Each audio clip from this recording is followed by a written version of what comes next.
I think we should already be over 100K. It's probably still some price suppression going on, but realistically, it should be over 100K, I think. And once we cross that barrier, it'll go up very quickly. At least I think so. Okay. Just looking at the macroeconomic environment, looking at the massive amounts of debt, interest to service the debt, and rampant printing, rate cuts, it's all tying together and pointing in the direction of up for Bitcoin. The biggest challenge is just perception of Bitcoin as a risky thing. I was in Taiwan, Japan, Korea, and a lot of the concern is like it's risky, and the people there kind of have their own limitations set already. They're like, we are too conservative to do something like Bitcoin. And maybe we'll wait until, let's say, the US does something, and then we'll do something. So it's a very wait and see attitude and a self-imposed restriction that we are too conservative. And that's the biggest barrier. And I try to explain to them that being risky and conservative is like two sides of a circle.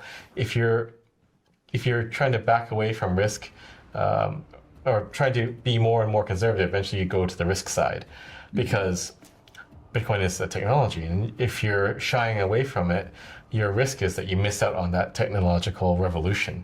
It's like cars are risky. We're gonna not use cars, and we'll stick with the horses, and then you miss out on automobiles, and of course you're gonna miss out economically. Same for airplanes. Airplanes are risky, especially if it's Boeing. So are you gonna avoid airplanes, not have a national airline? Maybe, but you're also going to miss out on opportunities too.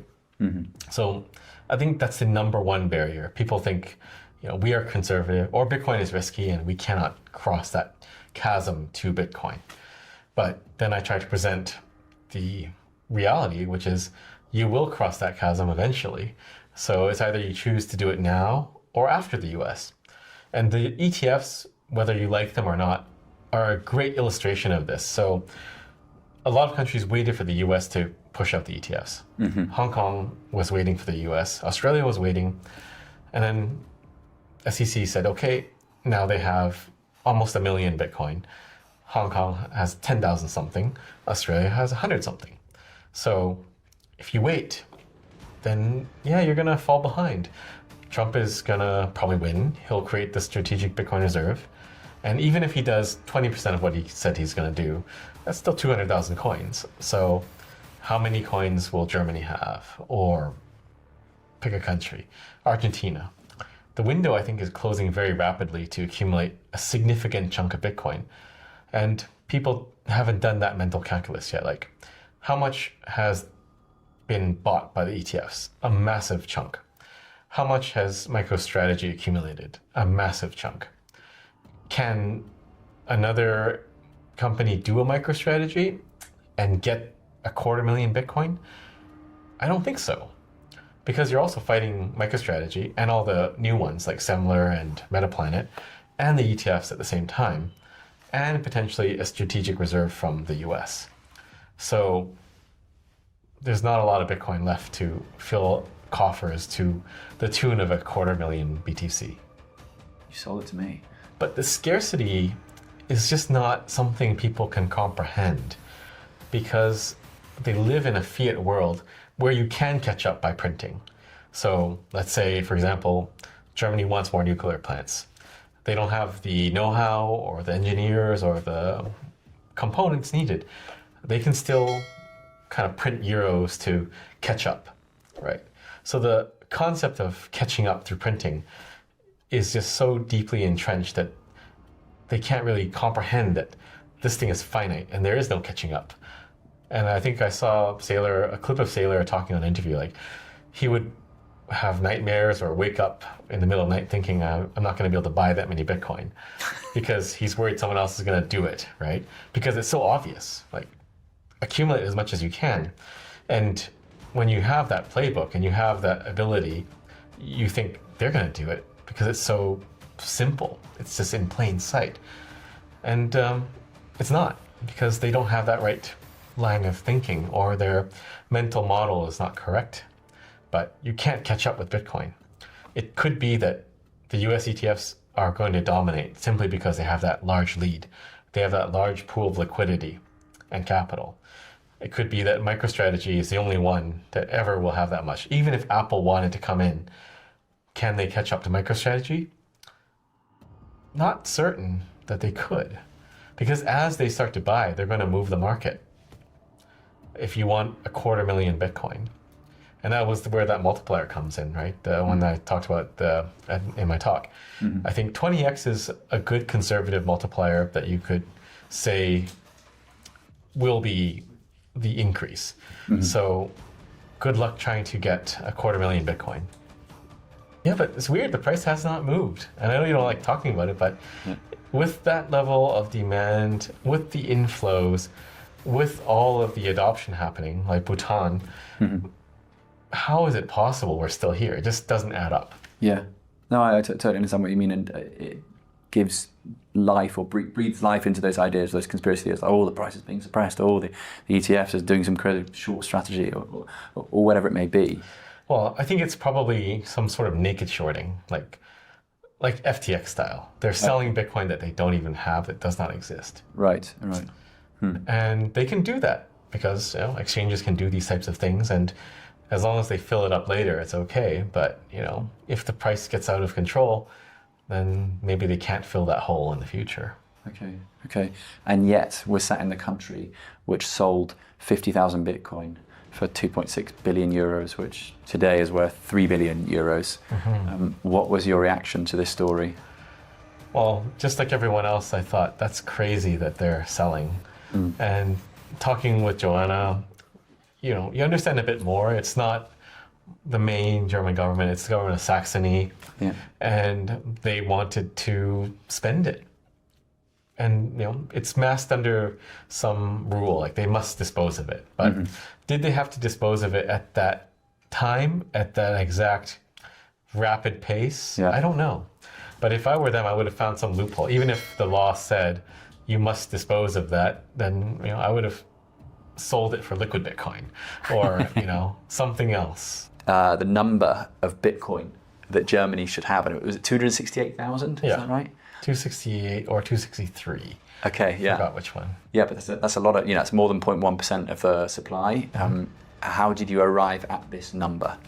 Yeah, so I just based off of gold holdings. So Germany has, what was it again?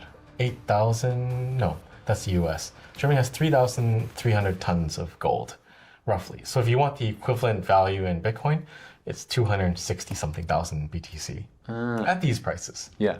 So I think it's a good target for them to buy back. I think they should try to buy back, because if you look at the landscape of Bitcoin holdings, it's all in the US almost, right? The US ETFs, MicroStrategy, a bunch of other US companies, and their own holdings themselves. So it's not very distributed. And I think it'd probably be good for Europe to have a significant chunk of Bitcoin. Especially Germany, with all the Bitcoiners here, it would make sense, at least in my view. But I like to compare target gold holdings, compare gold holdings to targeted Bitcoin holdings, because then they don't need to really discuss it. If you can equivocate Bitcoin with gold, then you should answer your own question. Why have that much Bitcoin? Why have that much gold? No, I totally see that, and I guess then for the US amount, is that how RFK Jr. arrived at the amount that he said that the US should hold? Was it 4 million? He said. I think he just pulled the number out, but that's a lot of Bitcoin. It's so much. He probably wants it, but I don't think you can get that, right? You can't get 4 million. Well, unless he knows Satoshi or something. Even then, that's only another million coins, right? You still need to get another almost 3 million. Yeah. And I think 4 or 5 million coins are lost. Yeah, it's an absurd number to, I think, arrive at in 2024. Maybe 10 years ago, it could have been potentially possible. But Trump, via Senator Cynthia Lummis, has a target of 1 million, which I think is also unattainable. Right, yeah. What would you recommend for the US then, based on that statistic that you give for Germany? 8,000 tons of golds, I don't know, maybe triple, maybe 1 million-ish. It would make sense. Do you know most of the biggest nations' gold holdings, just off the top of your head? Yeah, US is number 1. Yeah. Germany, I think, is number 2. it just has to be realized that they need Bitcoin. So let's see what happens. Like Joanna was saying, a lot of MPs don't come to the Bitcoin and Bundestag talks because they don't want to be associated with Bitcoin or seen in this seedy environment with us. So maybe they'll watch the talks online, and maybe there will be some discussions. But one of the points I was trying to make is there's no need to dislike Bitcoin, just like there's no need to dislike gold or treasuries from the US. It's just money. Yeah, you mentioned at the start of your speech, disliking Bitcoin is like disliking seashells or something. Yeah. I mean, maybe some people have phobias of seashells, but that's probably a thing. There's no need to hate Bitcoin. There's even like factions in the German Bitcoin community. They sort of don't like each other, kind of. And some of them don't like the Bitcoin and Bundestag initiative. But I think if everyone just rallied together, something could happen here, because there's such a massive concentration. They just have to get along a little bit more. But it's funny because when I was announced that I was speaking at Bitcoin and Bundestag, I got some anonymous emails kind of warning me not to come and vaguely threatening that I should not come. So there's something interesting going on here. Did they say why? Like, you should not go to that because X, or was it just don't go to that, bro? I think one of them was against Joanna and implying that I should not associate with her and her party, even though she left the party. And then some were just vague, like, you shouldn't be a part of this thing. And he basically said, why are you helping governments, i.e. the rich, get Bitcoin when they're already, creating their own money out of thin air, and they're already, relatively speaking, rich? Well, they don't, right? So that was another question that we had, like, why aren't the BRICS countries using Bitcoin? I think some of the people in the BRICS countries definitely are using Bitcoin, but they don't necessarily want the ordinary people, the plebs, to have Bitcoin. That's why they're making a currency, right? But I think if you refuse to engage, then worse outcomes will come to pass. Okay. Like altcoins heavily will lobby and do lobby. We know that when El Salvador made their Bitcoin announcement, every single shitcoiner descended on the country like a vulture, trying to see if they could slot their project in somehow. So there is definitely a risk of not engaging, but I think there is nothing bad that can come off of a country adopting Bitcoin, because it just means the people there will get access to it, either through knowledge of it or maybe some education program, or maybe some direct dividend, like in El Salvador, where they gave people Bitcoin.